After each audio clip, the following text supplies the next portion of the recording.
Dans un bar ou une discothèque, la perception du risque est inversée. Plus l'ambiance est festive, plus le sentiment de sécurité est élevé, car il est complètement occulté. Tearing down the walls tonight, feel the sound. Fire! The ceiling's on fire! Get out!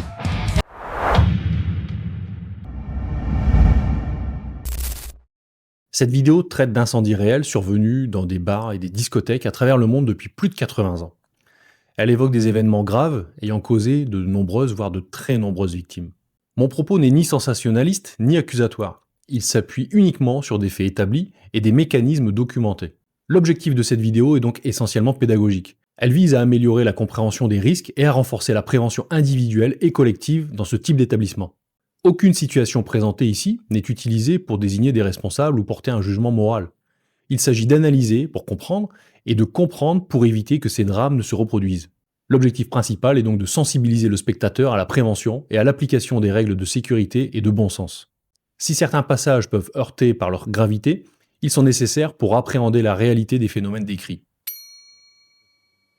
Quand on entre dans un bar ou une discothèque, on n'analyse pas l'architecture. On ne regarde pas les sorties. On entre dans une ambiance et on a bien l'intention de profiter pleinement de sa soirée. La lumière est basse, la musique est forte, voire très forte, et la proximité entre les personnes frise la promiscuité. Tout est fait pour créer une rupture avec le quotidien et passer un bon moment.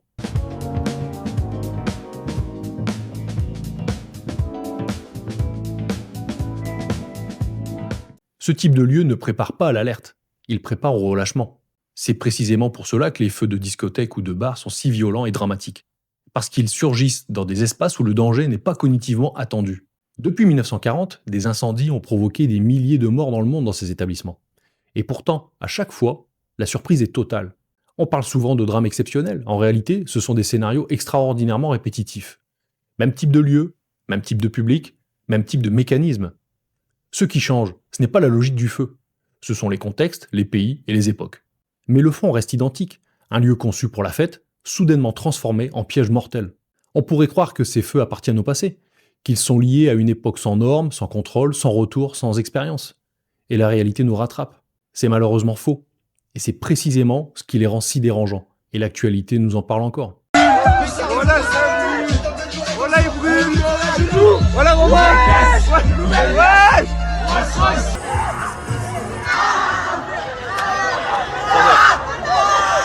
Le premier grand feu de ce type date de 1940. Quant au dernier, il a moins de 10 jours à l'heure où je tourne cette vidéo. Vous n'avez pas pu rater cette information dramatique, et j'adresse mes plus sincères condoléances à l'ensemble des familles, des proches, des trop nombreuses victimes. J'affirme aussi tout mon soutien aux blessés et leur souhaite de tout cœur un prompt rétablissement. Mais soyons transparents sur le sujet. À chaque fois, on pense que ce sera le dernier. Et pourtant, cela se reproduit quand même. Si ces feux nous hantent encore, ce n'est pas seulement à cause du nombre de victimes. C'est parce qu'ils révèlent une fragilité structurelle de nos lieux festifs et une faillite de notre instinct de survie lors des prémices de ces catastrophes. Une fragilité que nous connaissons, mais que nous acceptons souvent sans la formuler. Dans un bar ou une discothèque, la perception du risque est inversée. Plus l'ambiance est festive, plus le sentiment de sécurité est élevé, car il est complètement occulté. La présence d'autres personnes rassure. La normalité apparente de la situation anesthésie complètement la vigilance. Personne n'entre évidemment en se disant que le lieu peut devenir un piège mortel en quelques minutes à peine. Et c'est justement ce décalage qui est central. Le feu, lui, ne tient aucun compte de l'intention du lieu. Il ne distingue pas un entrepôt d'une salle de concert. Il se développe selon des lois physiques simples. Et ces lois sont parfaitement incompatibles avec ce type d'environnement. Ce que cette vidéo va montrer, ce n'est pas une succession de tragédies, c'est une continuité dramatique. Une continuité de mécanismes, une continuité de décisions ou de non-décisions. À chaque époque, on trouve les mêmes compromis, les mêmes tolérances. On ferme une porte qui ne doit pas l'être parce qu'on a forcément une bonne raison. On surcharge un peu parce que la soirée fonctionne. On accepte un matériau parce qu'il améliore l'ambiance. Et on se dit que ça ira. Jusqu'au jour où ça ne va plus. Ces feux ne sont pas des accidents incompréhensibles. Ils sont l'aboutissement de chaînes de décisions parfaitement ordinaires et de comportements prévisibles qui conduisent à des bilans humains conséquents. Alors certes, les décisions prises par des humains rationnels, dans un contexte réglementaire, économique, social et organisationnel donné. C'est pour cela que ces accidents sont si difficiles à prévenir, parce qu'ils ne reposent pas sur une faute unique, ils reposent sur une accumulation, une très lente dérive à travers le temps. Si l'on remonte à 1940, ce n'est pas par goût de l'histoire, c'est parce que tout est déjà là. Les lieux bondés, les sorties mal pensées ou encombrées, la confusion, la fumée, la surprise absolue face à la vitesse de la catastrophe, l'incapacité à réagir à temps. Dès le départ, la matrice est posée. Le but de cette vidéo n'est donc pas de juger, pas de faire peur, mais de comprendre, de mettre des mots précis sur des mécanismes connus. Parce que tant que ces mécanismes resteront flous, ils continueront de produire les mêmes effets. En 1940, à Natchez, dans le Mississippi, le Rhythm Club est plein. C'est une soirée comme tant d'autres. On danse, on boit, on discute. Rien ne distingue cette nuit des précédentes. Did you see that move he just pulled?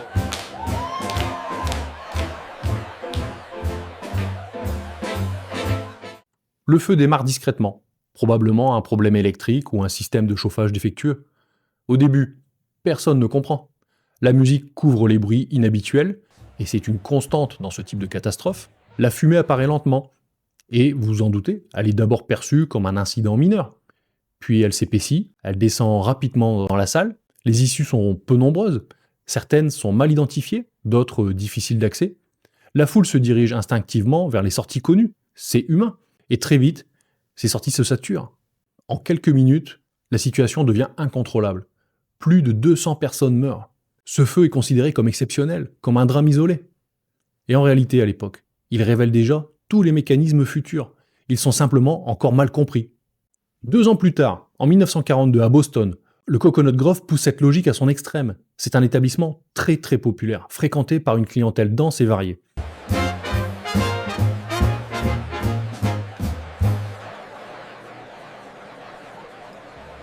La décoration est luxuriante. Des rideaux, des tentures, des palmiers artificiels, des éléments suspendus. Le feu démarre dans une zone secondaire. Très rapidement, il se propage au décor. Et la combustion est fulgurante, les matériaux s'embrasent presque instantanément.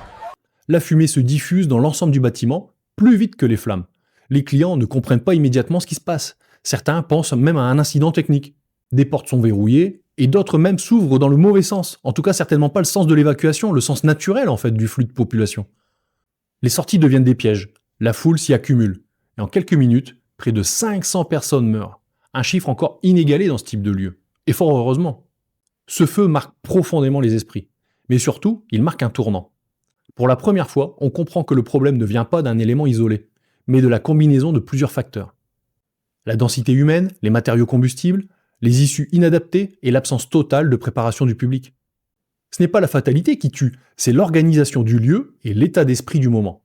Le Coconut Grove provoque des changements majeurs sur les portes, les issues, les matériaux, la capacité d'accueil. Mais il installe aussi une illusion dangereuse, celle que le problème est désormais réglé. On modifie des règles, on écrit des normes, mais on ne change pas encore la logique profonde des lieux festifs, ni la perception du risque. Ce qu'il faut comprendre ici, c'est que dès les années 40, tout est déjà connu. La rapidité de propagation, la dangerosité de la fumée, le rôle central des issues. Rien de ce que nous verrons ensuite n'est vraiment nouveau. Ce sont des variations d'un même scénario. Ces 2 feux ne sont pas seulement des drames historiques, ils sont la matrice. Tout ce qui suivra dans les décennies suivantes en découle directement. Quand on parle d'un feu dans une discothèque, on imagine instinctivement des flammes, des murs en feu, des personnes brûlées. Dans la réalité, ce n'est presque jamais ce qui tue en premier. La cause principale des décès, ce sont les fumées. En quelques secondes, elles suppriment totalement la visibilité.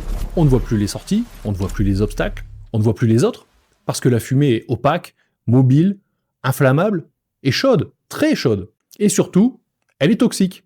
Elle contient des gaz qui empêchent l'oxygène d'être utilisé par l'organisme. L'inhaler devient immédiatement douloureux, puis mortel. Le monoxyde de carbone prive le cerveau d'oxygène. Certains gaz issus de la décomposition des matériaux de décoration par pyrolyse aggravent encore l'effet. Il en résulte que dans de nombreux cas, les victimes perdent connaissance avant même d'avoir compris ce qui se passe. Elles ne tombent pas parce qu'elles paniquent, mais parce que leur corps lâche. Dans une discothèque, la configuration amplifie tout. L'éclairage est volontairement faible, très faible. Les contrastes sont trompeurs. Les repères visuels disparaissent immédiatement. La musique masque les sons inhabituels. Les cris, les alarmes, les signaux d'alerte. Le cerveau met donc plus de temps à identifier le danger, et ce temps est précieux. Lorsque la réalité s'impose, l'environnement est déjà totalement dégradé. La visibilité est plus que réduite, l'air est irrespirable, la chaleur augmente rapidement, l'air chaud monte, puis redescend chargé de fumée. Toutes les parties hautes des volumes deviennent des zones mortelles. Puis tout le volume. L'évacuation devient alors le point critique, et c'est là que la plupart des drames se jouent. Les issues sont rarement mémorisées par le public. On sort presque toujours par l'entrée. Et ça, c'est un fait avéré. Lorsque j'ai passé le brevet de prévention contre les risques d'incendie et de panique dans les établissements recevant du public, il y a 20 ans, ah oui déjà, on nous expliquait que dans les grands magasins en particulier, en cas de déclenchement d'alarme, 85% des occupants du bâtiment cherchaient à ressortir par l'entrée qu'ils avaient empruntée, quitte à passer devant une issue de secours. Le cerveau humain est ainsi fait, et cette entrée devient immédiatement un goulot d'étranglement. Les corps s'y accumulent, les premiers chutent, les suivants trébuchent, et en quelques secondes, la sortie se bloque. Non pas par manque de volonté, mais par manque d'espace. Les autres issues, quand elles existent, sont souvent invisibles pour le cerveau humain qui refuse d'admettre leur existence.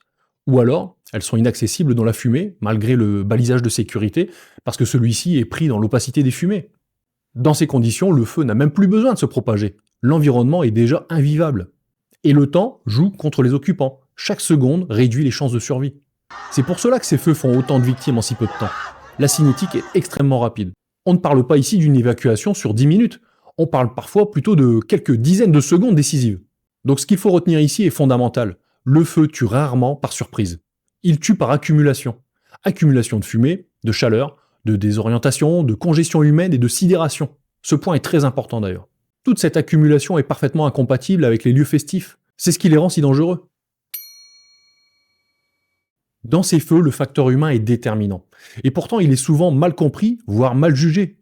La première réaction face à un départ de feu dans une discothèque n'est presque jamais la fuite. C'est le doute ou l'amusement même. Oh là, il brûle. Voilà, Romain. Ouais. Le cerveau cherche une explication rassurante. Un problème technique, un effet de scène, une fausse alerte. Cette phase s'appelle la sidération. Elle peut durer quelques secondes, parfois plus. Et on l'a vu encore récemment avec les images à la télé, c'était criant de vérité. On préfère filmer plutôt que fuir.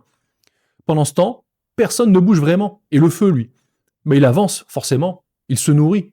Dans un lieu festif, le danger est cognitivement incompatible avec l'ambiance. Le cerveau a du mal à faire cohabiter fête et menace vitale. Plus l'atmosphère est euphorique, plus la reconnaissance du danger est lente. Et la musique joue un rôle clé. Elle masque les signaux auditifs inhabituels. Les lumières perturbent la perception visuelle. La fumée peut être confondue au début avec un effet volontaire, un effet pyrotechnique pour créer de l'ambiance justement.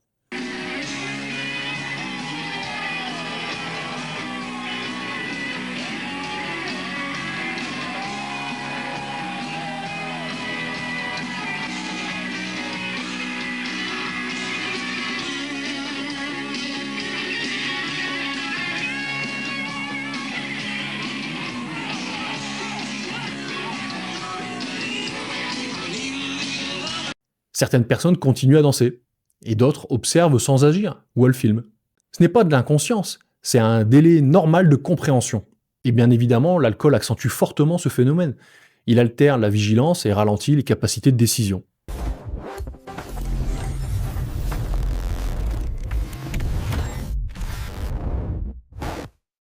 Les gestes deviennent moins précis, l'équilibre est plus fragile lui aussi, la coordination collective se dégrade, les déplacements sont plus lents, moins fluide. Dans un espace dense, cela suffit à créer des blocages, même sans panique. Yeah, we're gonna rock this place. Oh my God, fire! Get out! Everybody move! Le comportement de groupe est un autre facteur majeur. Peu de personnes agissent seules. On regarde ce que font les autres. On attend une réaction collective. On cherche son sac à main, son manteau, ou même ses amis, parce qu'on refuse de partir sans eux. Ce réflexe est humain, mais il coûte du temps. Et ce temps perdu n'est jamais récupéré. Et parfois il coûte la vie, parce que l'environnement se dégrade très vite. Quand la compréhension devient enfin collective, la situation est souvent déjà critique. Il est trop tard. La visibilité est fortement réduite, ou alors il n'y en a plus du tout. Les issues ne sont plus identifiables. Les déplacements deviennent désordonnés. Les flux se croisent. La désynchronisation est totale. Chacun agit avec une information différente. C'est là que les chutes surviennent, que les sorties se bouchent. Et il est essentiel de le dire clairement, ces comportements ne sont pas des fautes. Ils sont la réaction normale d'êtres humains plongés brutalement dans un contexte extrême après avoir été dans une ambiance festive. C'est précisément pour cela que ces feux sont si meurtriers. Ils exploitent nos limites humaines. Et tant que ces lieux festifs ne tiendront pas compte de ces limites réelles, le risque restera élevé parce que l'humain ne change pas comme ça. Mais la clé réside quand même davantage dans la prévention de ces comportements dangereux, et on l'a encore récemment vu avec le feu de Crans-Montana. On préfère filmer, comme je le disais, pour les réseaux sociaux, plutôt que de mettre sa vie à l'abri. L'être humain est ainsi fait et on compte parfois des dizaines de morts. Et là, en l'occurrence, c'est le cas à Crans-Montana. Après les années 1940, on pourrait croire que la leçon est enfin comprise. Des règles apparaissent, des contrôles sont instaurés. Et pourtant, les catastrophes continuent. Pas à cause de l'absence de normes, mais malgré leur existence. Alors j'aimerais en particulier m'attarder sur le cas du 5-7 à Saint-Laurent-du-Pont, parce que ce drame n'est pas seulement une catastrophe humaine. C'est en France, évidemment, et il marque aussi un avant et un après dans la manière de penser la prévention des incendies en France.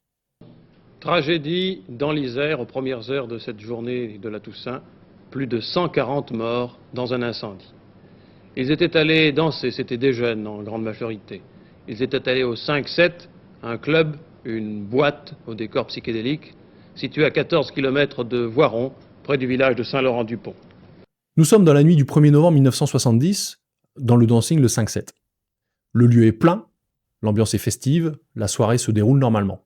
L'incendie démarre dans la partie haute du bâtiment. Très vite, les fumées envahissent l'espace intérieur. Au moment où les clients cherchent à sortir, ce qui est naturel, ils se retrouvent face à un élément inhabituel, un tourniquet métallique, installé juste après la porte d'entrée. Ce tourniquet n'est pas défectueux, il fonctionne exactement comme prévu, en situation normale. Et c'est là tout le problème. Parce que face à un flux massif de personnes cherchant à évacuer en même temps, le dispositif se bloque et devient un obstacle infranchissable. Les corps s'accumulent, la pression humaine augmente, l'évacuation est stoppée net. Et bien évidemment, dans le même temps, les fumées s'épaississent, l'air devient irrespirable en quelques instants, et le bilan est effroyable. 146 personnes meurent, presque toutes asphyxiées, piégées à l'intérieur, les corps enchevêtrés les uns avec les autres dans ce tourniquet. Mais Saint-Laurent-du-Pont ne s'arrête pas à ce chiffre. Ce drame va provoquer un choc durable dans les milieux de la sécurité et de la réglementation. À partir de là, certaines évidences ne peuvent plus être ignorées. D'abord, les tourniquets et dispositifs de contrôle mécanique sont progressivement écartés des lieux recevant du public festif. Ce qui régule les entrées devient inacceptable pour les sorties d'urgence. Ensuite, une attention renforcée est portée sur les issues de secours. Leur nombre, leur accessibilité et surtout leur lisibilité deviennent les enjeux centraux. Mais surtout, un principe fondamental s'impose durablement. Les portes des établissements recevant du public doivent s'ouvrir dans le sens de l'évacuation, c'est-à-dire vers l'extérieur. Et la réglementation l'impose à partir de 50 personnes accueillies. Ce point peut sembler évident aujourd'hui, mais il ne l'était pas avant 1970. Saint-Laurent-du-Pont a montré qu'une porte qui s'ouvre vers l'intérieur ou un dispositif qui impose un mouvement contraint peut devenir mortel en quelques secondes. Alors dans les années qui suivent, la réglementation de sécurité incendie évolue. Les contrôles se renforcent et la conception même des lieux festifs est repensée. Ce que nous apprend Saint-Laurent-du-Pont, ce n'est pas seulement ce qu'il ne faut plus faire, c'est que l'ergonomie de l'évacuation est aussi importante que la lutte contre le feu lui-même. Quand la panique, la fumée et la densité humaine s'additionnent, le moindre obstacle devient un piège. Et si ces principes nous semblent aujourd'hui évidents, c'est parce qu'ils ont été écrits dans la douleur. Une émotion, une réunion, une réglementation. C'est aussi pour cela que ce drame reste encore aujourd'hui un cas fondateur dans la prévention incendie en milieu festif. Un peu plus tard, en 1977, au Beverly Hills Super Club aux États-Unis, le feu fait 165 morts.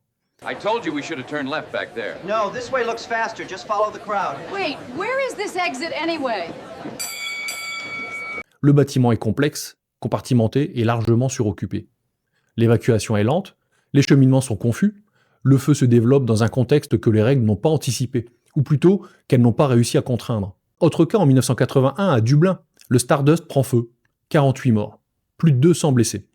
Les sorties existent, mais certaines sont bloquées alors que d'autres sont difficiles à utiliser. Les témoignages montrent une évacuation désorganisée et une incompréhension initiale de la gravité de la situation.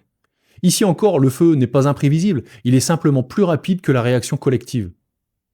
Encore un peu plus proche de nous, en 1990, à New York, le Happyland Social Club est incendié volontairement. 87 morts.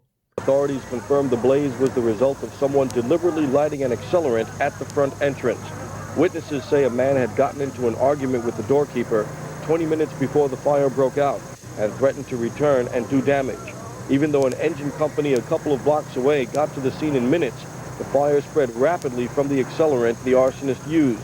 Mayor Dinkins was one of the first city officials at the scene. It is an Le lieu fonctionne en marge des règles. Issue insuffisante, accès verrouillé, le feu ne laisse aucune chance, parce que l'environnement n'en offre aucune. Ce cas montre un point essentiel, même un feu simple devient meurtrier quand l'évacuation est impossible. En 1996, à Manille, l'Ozone Disco, lui, il accueille bien plus de monde que prévu. La salle est bondée. Le feu démarre dans un contexte de surcharge manifeste. Les sorties sont rapidement saturées. Là encore, 162 personnes perdent la vie. La majorité sans brûlure majeure. Intoxiquées. Encore une fois, Ce n'est pas l'ignorance qui tue, mais la tolérance à l'écart.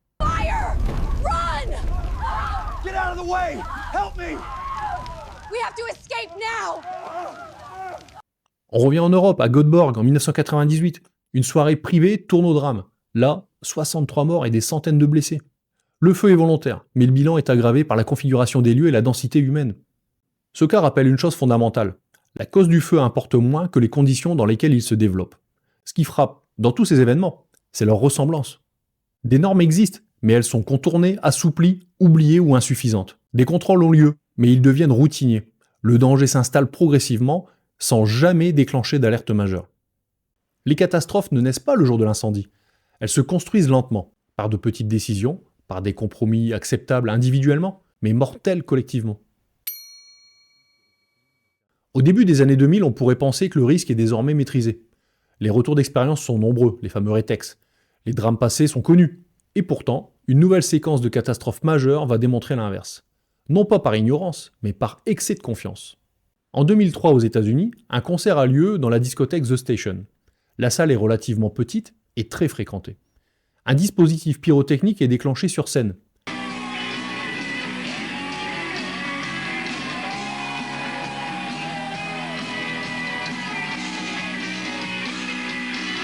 Un effet visuel bref, considéré comme maîtrisé et sans difficulté apparente. Mais les murs sont recouverts de mousse acoustique. Un matériau léger, efficace sur le plan sonore, mais extrêmement inflammable. En quelques secondes, la mousse s'embrase.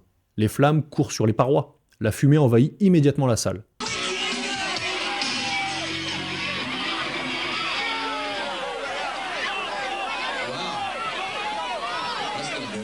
La visibilité chute brutalement. L'air devient irrespirable. Les spectateurs tentent de sortir par l'entrée principale. C'est la sortie qu'ils connaissent, puisque c'est celle qu'ils ont utilisée pour entrer dans le bâtiment.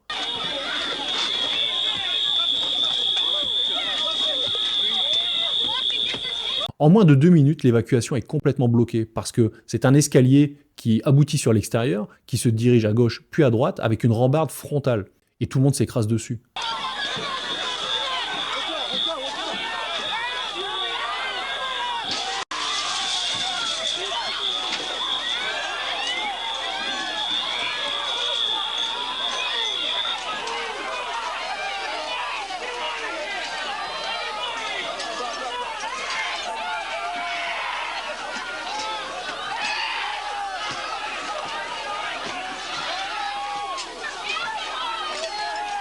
« 100 personnes meurent.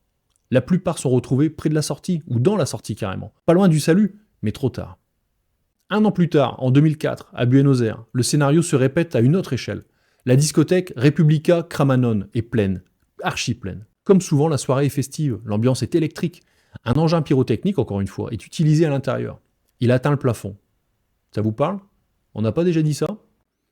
Le plafond est constitué de matériaux combustibles. La propagation est immédiate. La fumée toxique se répand dans toute la salle. Les systèmes d'évacuation sont rapidement saturés.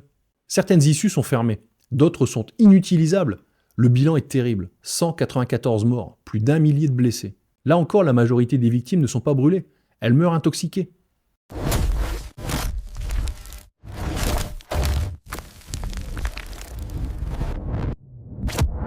En 2013 au Brésil, le Boate Kiss confirme tragiquement que rien n'a été intégré collectivement. La salle accueille un concert. Un dispositif pyrotechnique est déclenché sur scène.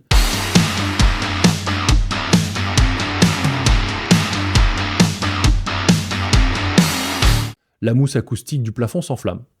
Une fois de plus. La fumée est extrêmement toxique. Elle envahit la salle en quelques instants, comme toujours, et les clients cherchent à sortir, ce qui est naturel. Mais la configuration des lieux et la panique ralentissent l'évacuation. 242 personnes meurent, la plupart par inhalation de fumée. Dans ces 3 cas, les mécanismes sont quasiment identiques. Une source d'ignition spectaculaire mais brève, des matériaux inadaptés et une cinétique de feu qui est fulgurante. Et au-delà de ça, on voit surtout une évacuation impossible à absorber dans le temps disponible. Ce ne sont pas des erreurs isolées, ce sont des combinaisons mortelles.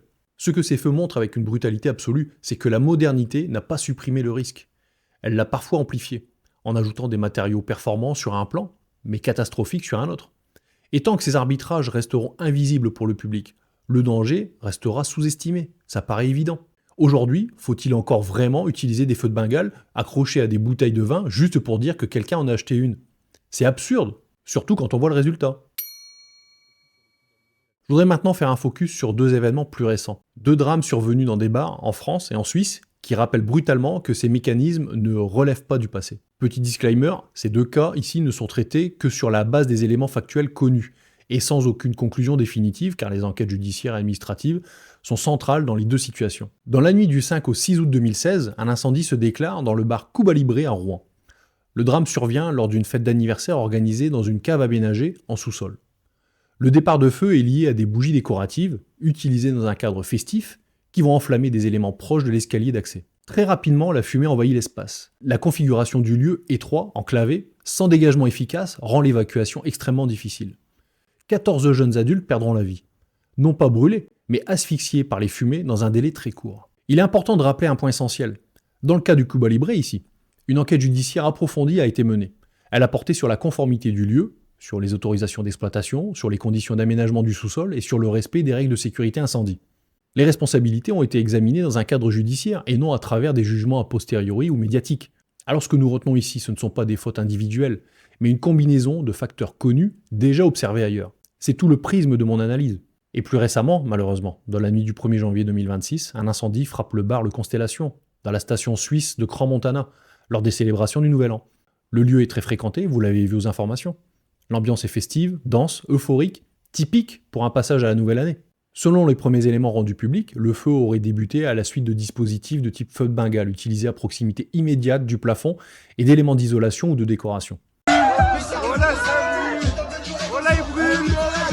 Voilà, Romain.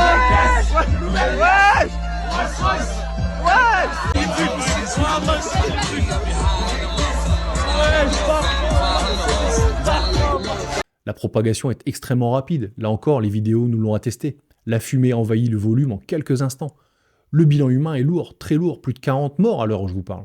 Et l'émotion est considérable, bien au-delà des frontières suisses.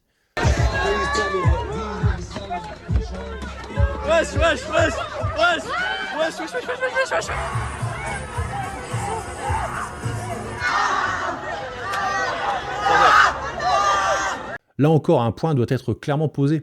L'enquête est en cours.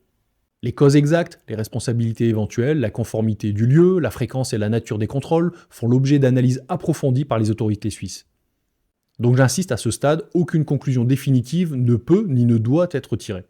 Ce que montrent ces 2 événements, à 10 ans d'écart, dans 2 pays différents mais voisins, ce n'est pas une répétition à l'identique, mais une répétition des mêmes vulnérabilités.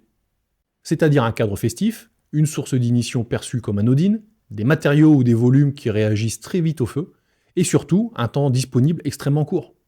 Dans les 2 cas, le basculement est rapide et la perception du danger arrive trop tard. J'insiste une nouvelle fois, cette séquence ne vise pas à juger, ni à désigner des responsables à la place de la justice. Elle s'inscrit dans une démarche strictement factuelle et préventive. Les enquêtes sont indispensables, elles doivent aller à leur terme. Elles seules permettent d'établir les responsabilités. Notre rôle ici est différent. Il est de comprendre les mécanismes pour éviter que ces configurations ne se reproduisent ailleurs. À ce stade, une question s'impose toujours. Qui est responsable? Et la réponse est rarement simple, parce que dans ces catastrophes, la responsabilité est diffuse. Il y a l'exploitant du lieu, celui qui connaît les contraintes économiques, la concurrence, la pression du chiffre. Il y a l'organisateur de l'événement, celui qui veut que la soirée fonctionne, que la salle soit pleine, que l'ambiance prenne. Il y a les autorités de contrôle, celles qui passent, vérifient, contrôlent, signent et repartent. Et il y a aussi le public, qui accepte, sans y penser, des situations parfois dégradées, parce qu'il ne s'en rend pas compte. Le problème n'est presque jamais une transgression flagrante, c'est une succession de petits écarts.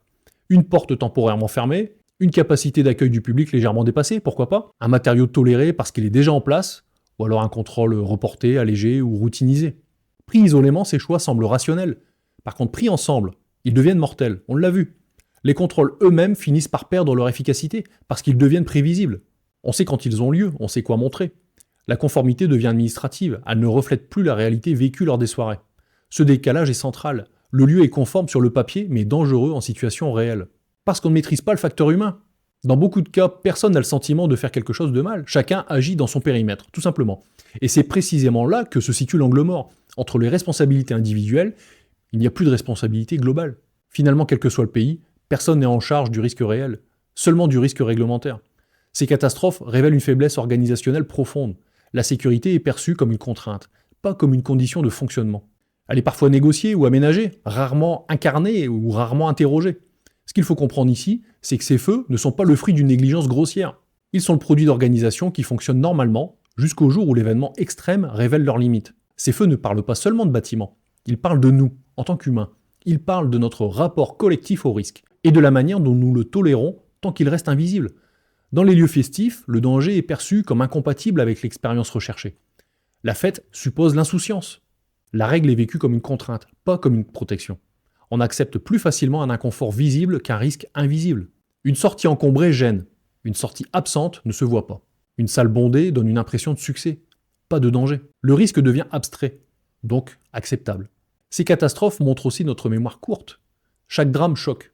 Puis le temps passe et l'émotion retombe. Les pratiques reviennent, les compromis réapparaissent. On se dit que ça n'arrive qu'aux autres, ou que c'était un cas particulier. Mais les faits montrent l'inverse. Les scénarios sont universels. Ce sont les mêmes mécanismes dans des pays différents, à des époques différentes. Ces feux révèlent enfin une illusion tenace, celle de la maîtrise. Parce que le lieu est connu, parce qu'on y est déjà allé, parce qu'il n'y a jamais eu de problème avant. On pense que le risque est sous contrôle. C'est une erreur classique. L'absence d'accident n'est pas une preuve de sécurité. C'est parfois juste une question de temps. Ces feux sont donc des révélateurs, pas des anomalies. Ils montrent ce que produit une société lorsqu'elle négocie en permanence avec le risque, sans jamais le regarder en face. Si ces feux continuent de nous marquer, ce n'est pas parce qu'ils sont spectaculaires, c'est parce qu'ils sont évitables. Les mécanismes sont connus, on l'a vu. Les scénarios sont documentés, on le sait aussi par retour d'expérience. Et pourtant, les conditions de reproduction existent toujours. Cette vidéo n'est pas faite pour faire peur, elle a été faite pour rendre visible ce qui d'habitude ne l'est pas. À partir d'aujourd'hui, j'aimerais que vous regardiez un lieu festif autrement. Ce n'est pas pour devenir anxieux ou paranoïaque, c'est pour être tout simplement lucide. Ce que j'attends de vous, c'est de repérer une sortie, d'évaluer la densité de la population, au mètre carré en particulier, de comprendre que le temps est un facteur décisif. Ce sont des réflexes simples, mais ils peuvent faire la différence et sauver des vies. Alors si cette vidéo vous a appris quelque chose, partagez-la. Pas pour choquer, mais pour transmettre, pour éduquer, pour acculturer à la sécurité individuelle et collective, en particulier dans les lieux festifs. Parlez-en autour de vous, mettez un like, abonnez-vous à la chaîne. Dans vos équipes, dans vos formations, dans vos organisations, parlez-en. La culture du risque ne se décrète pas, elle se diffuse. Je tiens à nouveau à le rappeler, le contenu de cette vidéo ne juge personne. Il ne désigne ni coupable, ni responsable individuel. Il s'appuie uniquement sur des faits établis, des événements documentés et des mécanismes reconnus. L'objectif est simple, renforcer la prévention individuelle, améliorer la compréhension collective du risque, parce que dans ces situations, la connaissance n'est pas un luxe, c'est une protection. Si vous êtes professionnel du sujet, vos retours d'expérience sont bien évidemment les bienvenus. Le débat rigoureux fait progresser la sécurité. Et si vous êtes simplement spectateur, retenez ceci. Le feu ne prévient pas. Mais comprendre ces mécanismes, c'est déjà reprendre une part de contrôle. Merci d'avoir regardé jusqu'au bout et à très bientôt pour une nouvelle vidéo.